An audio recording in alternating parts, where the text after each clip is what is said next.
Hello, hello, hello, hello. I am going to give it just a couple more minutes to see if anyone shows up, and then we'll go ahead and dive in on these Gemini new moon um, forecasts. First live I've done in a little while. So we'll go ahead and give it just a couple minutes, see if we have anyone joining us for this live today.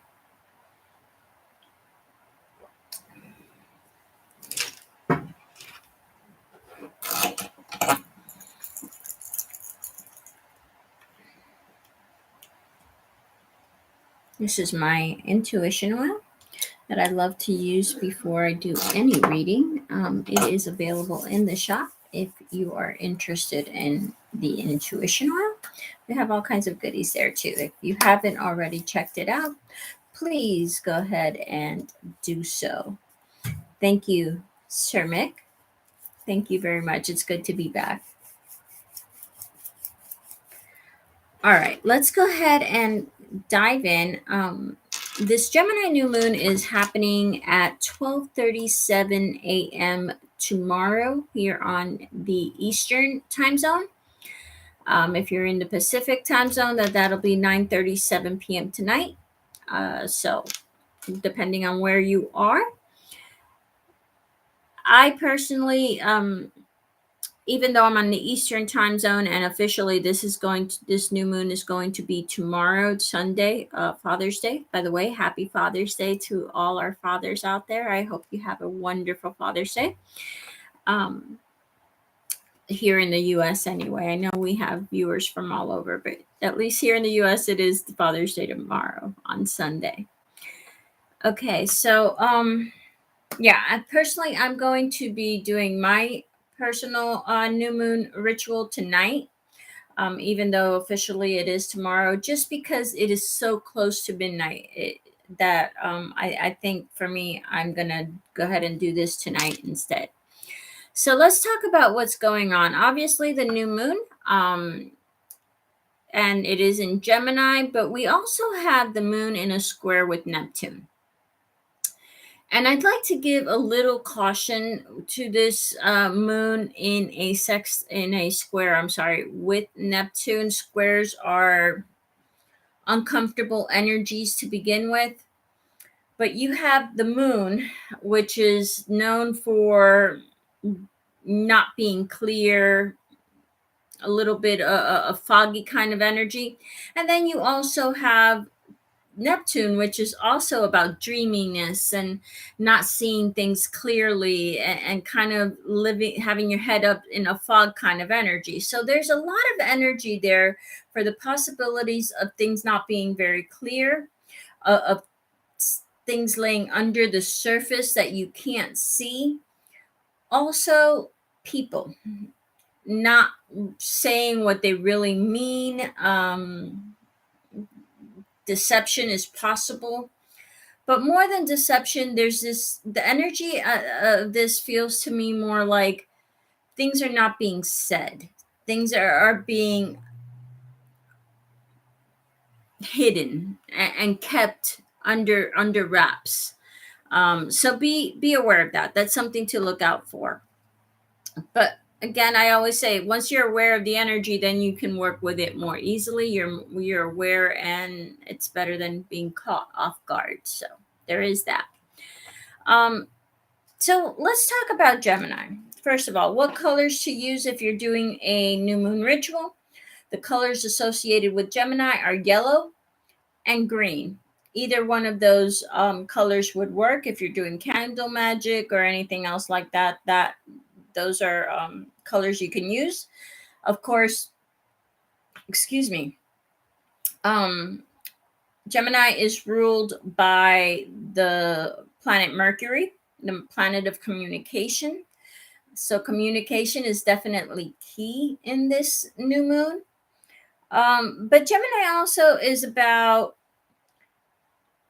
some of the Gemini traits are gentleness, affectionate. They're very affectionate. They're very chatty. They're very sociable, and they're very adaptable. They can go with the flow kind of energy. They also have a great ability to learn and to share what they've learned with others.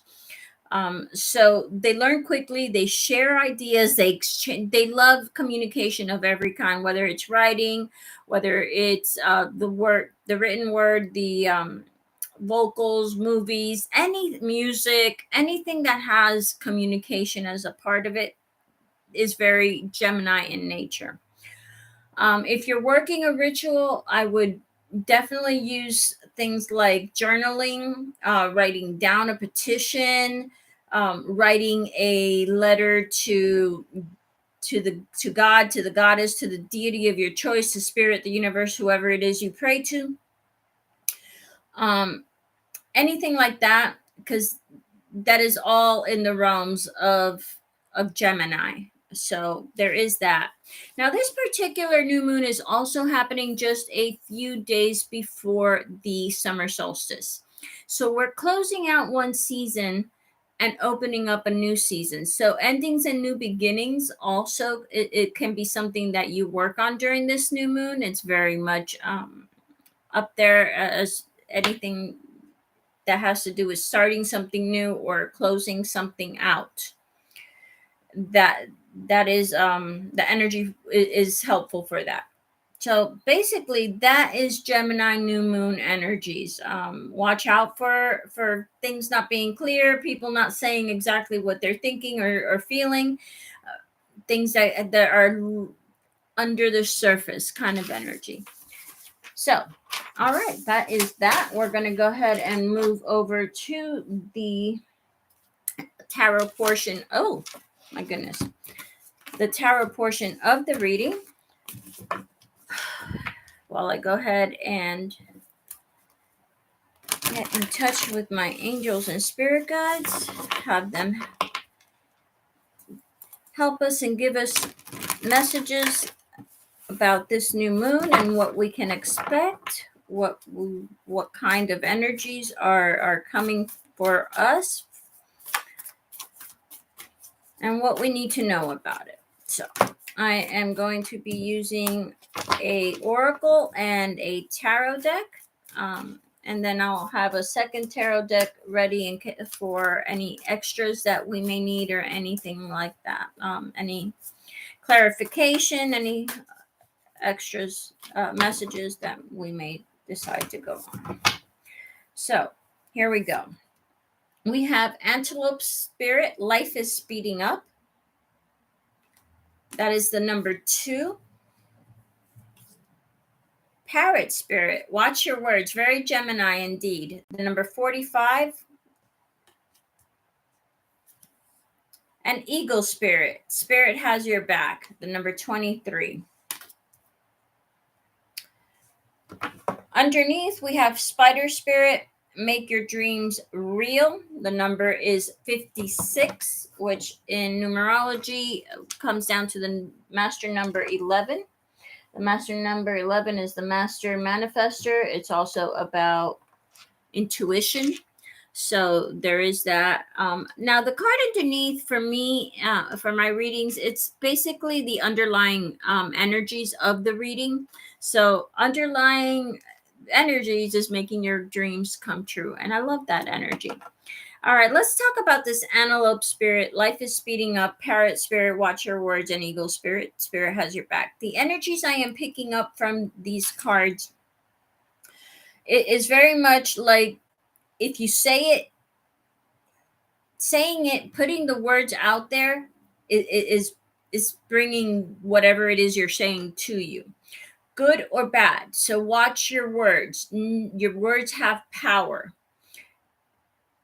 in many ways, not just the power or like of what it can affect some. Let's say you say something to someone, it has the power to to either make someone happy, make someone sad, make someone angry, whatever. That power, obviously, but the underlying power, what we say is what becomes our reality, especially if we're constantly repeating these things to ourselves. So watch any negative talk that's coming up. If you're telling yourself any negative stories, any negative talk, watch that, because that is what you're manifesting. That is what you're attracting. That is what you're pulling towards you. So watch that, and try to make those things the opposite. Positive self-talk, affirmations, calling good things to you instead of the negatives. That's the energy that I'm picking up here. So whatever it is that you're saying, good or bad, you're attracting it to you. But remember that spirit has your back no matter what. I know that sometimes we're faced with challenges, and we all have times where we doubt if God or Goddess or whoever is watching out for us. If there is, when things are really bad, we even question if there really is a deity, a God, a goddess out there. Know that there is. 100% know that there is. And even though things don't look or feel good, if when we look back in retrospect, we can see why these things happen. Now, not everything is, like I like to say, butterflies and rainbows. Life has ups and life has downs, but that's what gets us where we're going. Okay, especially the hard times, especially the bad. The bad tends to redirect us in the direction that we need to go in. It's not comfortable, it doesn't feel good, but it does serve a purpose. So there is that. Let's go ahead and move on to the tarot and see what else comes out. Your words have power, those spoken and those unspoken too. So remember that.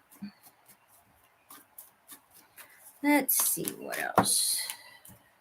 That one wanted to come out, so we'll start with that one. We have the Page of Cups, the Sun card. Let's see here. Judgment, Justice, the Two of Pentacles, the Nine of Wands, the Ace of Wands, the King of Wands, and the Queen of Cups. The first thing that is popping out to me is that we do have a few major arcana here. We have the Sun card, we have the Justice card, we have the Judgment card, and then we have a page and a king and a queen. So there's some major energies that are at work here. Underneath, you have the Two of Wands.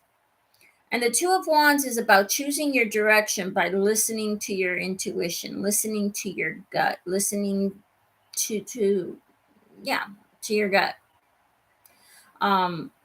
That's how you choose what direction you're going to go in. So, all right, Page of Cups here with the Justice card and the Ace of Wands. There's a message that wants to come in that's going to help balance things out for you, but it's also bringing hi Leslie, thank you for joining, blessed be. Page of Cups, Justice, and Ace of Wands. There's this feeling like there's something new that's coming in. There's a message that's bringing something new in that's going to help balance things out. So that's what I'm getting from this first row. And then we have the Sun card, the Two of Pentacles, and the King of Wands. The Sun is about shining your light or shining the light on something. It's also about happiness, joy, summertime, Leo, all that energy. For some reason, Leo season is coming in loud and clear for me on this right now. And there's something that you're going to have to, this Two of Pentacles, the feeling I'm getting is like, weigh your options. You're going to have to choose, but choose wisely, weigh your options. Don't just go at it. Nilly-willy is the word I'm looking for. The King of Wands here makes me think of, focus, pay attention, look at the details, weigh your options, so that you can choose the best path for you. There's this feeling of no matter what you choose, there's no wrong choice, but weigh your options so that you can have the best results possible. Whatever that means to you, this is going to be different to all people, but that's what I'm hearing, so that's what it is. Okay, then we have the Judgment card, the Nine of Wands, and the Queen of Cups. I'm hearing you're being called to put down the heavy burdens you're carrying, the worry. Okay, the Queen of Cups is known to worry. She worries about her loved ones. She worries about her family. She worries about the people in her life. And there's this energy here with the Judgment card, the Nine of Cups, that you need to put those burdens down. You need to put down the the burdens. Something is coming in, something new. Let me see. I'm going to pull a few more cards from another deck to get some more clarification on what it is that may be coming in. This feels like something exciting and happy and joyous, some kind of good news. But let's see if we can get more information on what. See if we can get more information, please, Spirit, angels, and spirit guides. What it is that's coming in. The Eight of Pentacles, the Sun card again. Leo season, people. I don't know why, but Leo season keeps coming up, and that's late July and August. So something about Leo season here. Got a couple cards that are sticking out. I don't know why. Okay. So the Eight of Pentacles, the Sun card, and the Seven of Wands. I'm hearing what you've been working on, what you've been diligently working and focusing on, putting your time and effort on. This is going to come to fruition. This is going to come into effect during Leo season. Be ready. Be ready. That's the message that's coming in. Something is coming in. There's some kind of message, something new that's coming in, and this is going to come into full effect during Leo season. So thank you so much, everyone, for tuning in. If you have any questions at this time, I'd be glad to answer them before I go ahead and sign off. Any questions at all, I'd be happy to answer them right now. I'm going to go ahead and start picking these cards up while we wait and see if anyone has any questions. And excuse me, if not, we are going to sign off. About the moon? What about the moon? Oh, okay. Yellow or green are the colors for Gemini. Either one of those colors would work. Yellow or green are the colors I recommend. Also, if you missed the beginning, writing, communication, anything like that. It is what I would use. Write a petition, journal, anything like that. Write out your intentions, whatever the case may be. But I do recommend using writing. All right. Well, in that case, thank you so much for tuning in, guys. Love and light. For fall, it's coming. Get ready. Absolutely. Absolutely. Maybe a little sooner than fall, actually. Leo season, August. All right. So love and light, guys. Until next time, thank you so much for tuning in. Bye-bye.